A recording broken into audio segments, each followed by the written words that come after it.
होलकरों का साम्राज्य की सीमा हिंदू राष्ट्र की चौकियां मानी जाती थी। उनके भी ऐसे हों जिन्होंने राम राज्य के बाद कलयुग में एक राम राज्य जैसा राज्य दिया।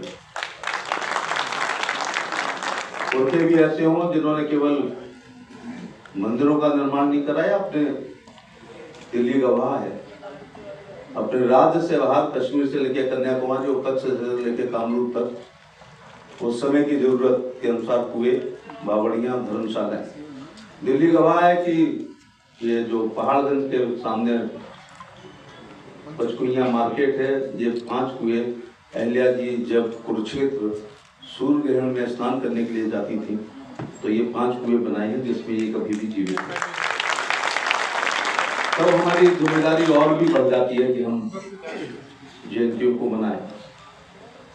जयंतियों से जागृति आती है, जागृति से सोच बदलती है, सोच से संघर्ष करने की क्षमता आती है, संघर्ष से सत्ताएं मिलती है जो दिल्ली ने ली है, और सत्ताओं से इतिहास बनता है। फिर इतिहास ऐसे ही, चाहे 31 मई हो अथवा आगरा की 1 जून हो या दिल्ली की 7 जून हो, पढ़ा लिखा समझा।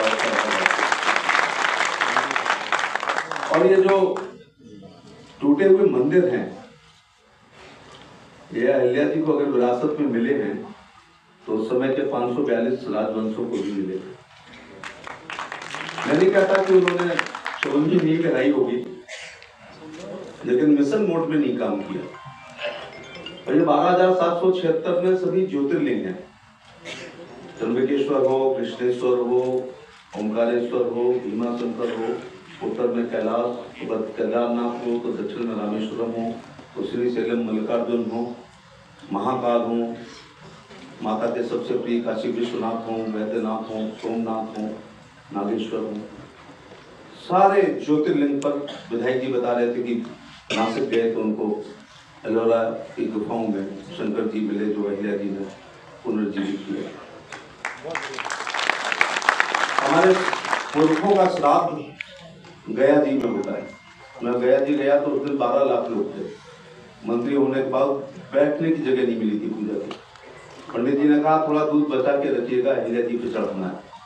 मैं गौतम ऋषि जी की पत्नी अहिल्या सुंदर जो राम जी ने बताई, तो उनका वो नहीं है, ये इंदौर की महारानी है। जब बख्तियारपुर जी ने पूरे गया को गिरा दिया था तो 1 मन चांदी देकर अहिल्या जी ने गया का जीर्णोद्धार किया है।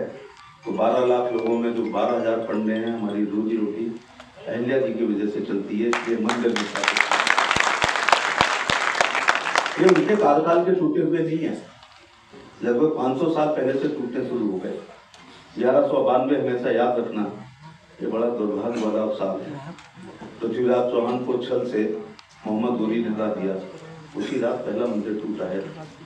इसके बाद कुतुबुद्दीन ऐबक ने, इल्तुतमिश ने, रजिया ने, बलबन ने, अलाउद्दीन खिलजी, मोहम्मद खिलजी, जलालुद्दीन खिलजी ने तोड़े, मोहम्मद तुगलक, फिरोज तुगलक, गयासुद्दीन तुगलक ने तोड़े, सिकंदर लोदी, बहलुल लोदी, इब्राहिम लोदी ने तोड़े।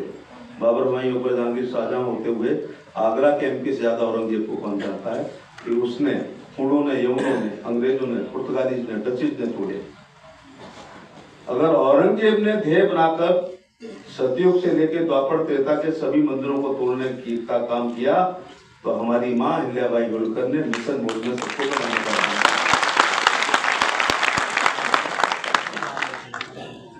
इसलिए आपसे कहना चाहूंगा, प्रातः बंदियां हैं, पूर्ण श्लोका हैं, लोक माता हैं। इस देश में रानी महारानी पटरानियां बहुत हुई हैं, लेकिन किसी के नाम के आगे प्रातः वंदनिया, पूर्ण श्लोका, लोक माता, देवी शब्द की विशेषता है तो हमारी दादी के नाम के आगे।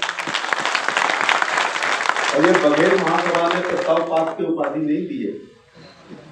दादा प्रकाश जी ने बताया, तात्कालीन 4 शंकराचार्यों ने पूर्ण श्लोका की उपाधि दी।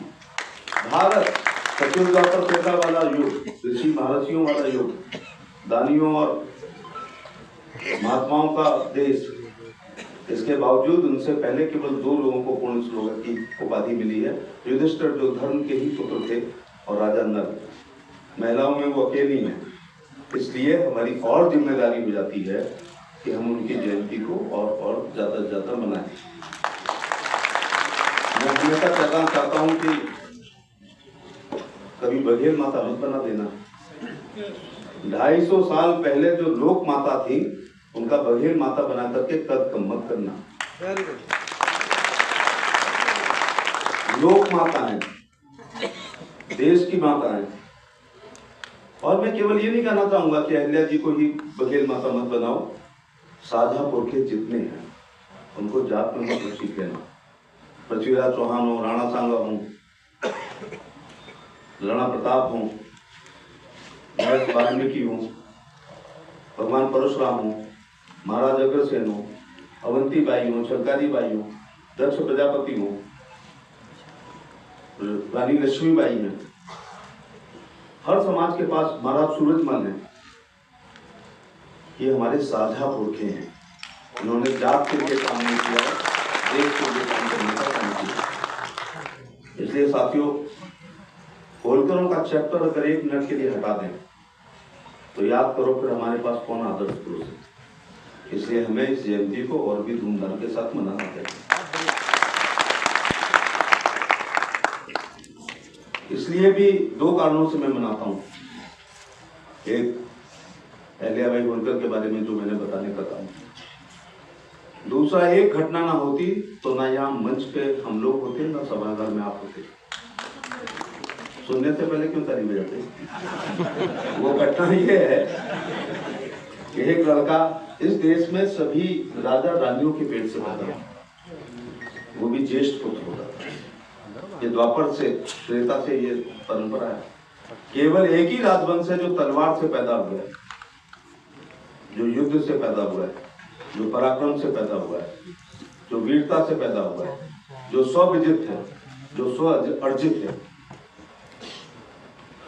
ये राहु केतु हमारे ठीक थे। एक लड़का भेड़ चरा रहा था, एक सेनापति गुजर रहा था। लड़का राष्ट्रवादी रहा होगा, एक पत्थर उठाया, सेनापति का सर तोड़ दिया। पकड़ के बुलाया, क्या भाई तूने ये पत्थर क्यों मारा? उसने कहा हमने मुगल समझ के मारा है, क्योंकि छाबा शिवाजी महाराज के बेटे की, संभाजी महाराज की निर्मम हत्या तुम लोगों ने की है, मुगल समझ। तो उन्होंने, हम तो मुगल नहीं, हम तो पेशवा है, माफी मांग। ये इतिहास की पहली ईंट है पत्थर, और दूसरी ईंट रखने का काम किया। बोलते कहा माफी तो नहीं मांगूंगा, चाहे तुम मुगल हो और चाहे तुम पेशवा हो। अच्छा, गर्दन काट दी जाती है ऐसे जवाब से। राजतंत्र में गर्दन काट दी जाती है। लेकिन समझ गया लंबी रेस का घोड़ा है। पेशवा ने कहा फौज में भर्ती होगा। लड़के ने रिस्क ली, घोड़े अपनी भेड़ों को गोल गांव की तरफ हाँक दिया, फौज में भर्ती हो गया। अगले दिन युद्ध में वीरता का परिचय दिया, युद्ध के जीत के कारणों में से एक बना, और उसकी वजह से श्री हर्ष मल्होत्रा जी हैं, मैं स्वागत करता हूँ, 50 घोड़े की मुस्तैदी मिली। 66 युद्ध पेशवा अगर जीते हैं तो उस सैनिक का योगदान था। बड़े पेशवा के बाद, और पेशवाओं ने अपनी फौज का सबसे बड़ा पद दे दिया। बड़े पेशवा के बाद छोटे से पटी नहीं, तो मालवा को जीत करके अपने राजवंश को स्थापित किया, इंदौर अपनी राजधानी बनाई। तो यहाँ महत्वपूर्ण बात है, यहाँ चौथी ईंट रखी जाती है पाल बघेल धनगर समाज के इतिहास की नींव में। ये चौथी ईंट है। पत्थर मार के सैनिक बन के 66 युद्ध जीत कर स्व अर्जित राज्य स्थापित करके हम चरवाहा वंश को होलकर राजवंश में स्थापित करने वाले उस लड़के का नाम है सूबेदार मल्हारराव होलकर। इसके बाद तो राष्ट्र की मुख्य धारा में आ गए होलकर। तो उनका लड़का Khanderao, Malerao, Tukojirao Holkar first second third, Shivajirao Holkar first second third, Khanderao second, Yashwantrao Holkar first second third, हमारे 14 राजा हुए। बहुत शानदार। ये हमारा इतिहास, इसलिए हमें जयंती को और भी ज्यादा मनाने का काम करना चाहिए। लेकिन हम यहाँ अहिल्या जी की जयंती मना रहे हैं। अब इतिहास की 5वीं ईंट रखी जा रही है। जैसा आप लोगों ने बताया कि मल्हारराव इंदौर के राजा बनने के बाद अहमदनगर को जीतने महाराष्ट्र जाते हैं। देवी अहिल्या पर नजर पड़ती है 8 वर्ष की बालिका पर। कहते हैं इसके पिता को बुला और कहा कि तुम चाहो तो मेरे राजकुमार खांडेराव से शादी कर सकते हो। लड़की के बाप ने बड़ा अच्छा जवाब दिया कि हम भेड़ चराने वाले हैं, तुम इंदौर के राजा हो। वहां से जवाब आया, अपना प्रारब्ध कभी मत भूलना कि अगर पत्थर ना मारा होता तो 35 साल पहले मैं भी आज भेड़ चरा रहा होता। शादी हो जाती है, 39 साल की उम्र में विधवा हो जाती हैं। सती प्रथा मैंडेटरी थी। चिता पर लगभग बैठ ही गई थी, लेकिन मल्हार राहुल ने कहा, मैं बूढ़ा हूं, नाती छोटा है, तुम मेरी बेटी हो, यदि सती हो जाओगी तो इंदौर पे हमला हो जाएगा।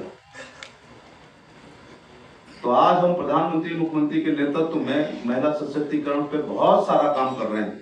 आपको 33% आरक्षण भी दिया है, फौज में भी आरक्षण हो गया लड़कियों का, जुडिशरी में भी हो गया। लेकिन हमारे पुरखों ने 250 साल पहले अपने घर से सती प्रथा करके और इंदौर की शासका बनाने का काम करके महिला सशक्तिकरण का अनुपम उदाहरण देने का काम किया।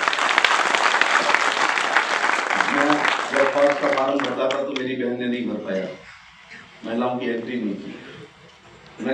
मैं ध्यान कर रही थी जब एसपी सिंह बाघेल जी इतिहास याद करा रहे थे और बता रहे थे कि महिला सशक्तिकरण आज का विषय नहीं।